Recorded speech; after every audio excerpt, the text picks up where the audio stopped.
Hello guys, welcome to my another new blog. আশা করি তোমরা সবাই ভালো আছো, আমিও ভালো আছি। তো আমার লাস্ট দুইটা ভিডিওতে তোমরা দেখছো যে আমরা খুলনা শহরে গিয়ে চলে গিয়েছিলাম নিউ মার্কেটে। আর নিউ মার্কেটে গিয়ে আমরা ওখানকার স্ট্রিট ফুড ট্রাই করেছিলাম, বার্গার, শর্মা। দেন যেহেতু অনেক বেশি গরম ছিল আর পাশে এরকম জুস কর্নার ছিল, তো আমরা এই জুস কর্নারটাতে চলে আসি, এই শপটাতে।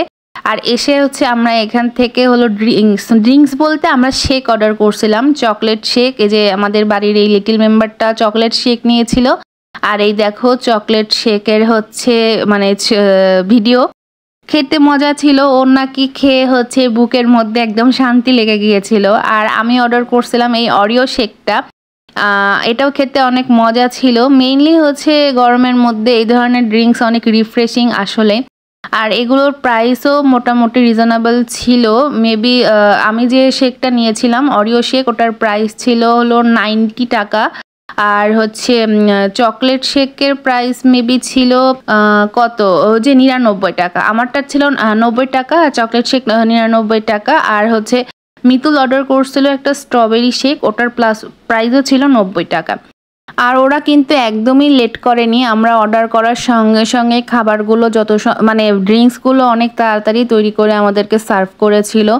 আর গরমে এরকম ড্রিঙ্কস আসলে অনেক রিফ্রেশিং। এটা কিন্তু স্ট্রিট ফুড হিসেবে বলতে গেলে একদম নর্মাল। আমাদের নাটোরে কিন্তু রেস্টুরেন্টে যে ড্রিঙ্কসগুলো সার্ভ করে এরকমই ড্রিঙ্কস সার্ভ করে, বাট ওগুলোর প্রাইস থাকে অনেক বেশি।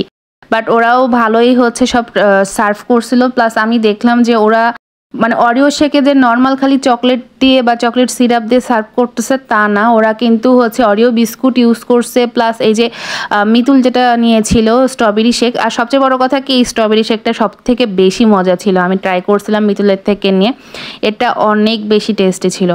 তো সবগুলো ড্রিঙ্কসই অনেক টেস্টি ছিল। আমাদের ওই লিটল মেম্বারের নাকি ওর চকলেট শেক অনেক ভালো লেগেছে।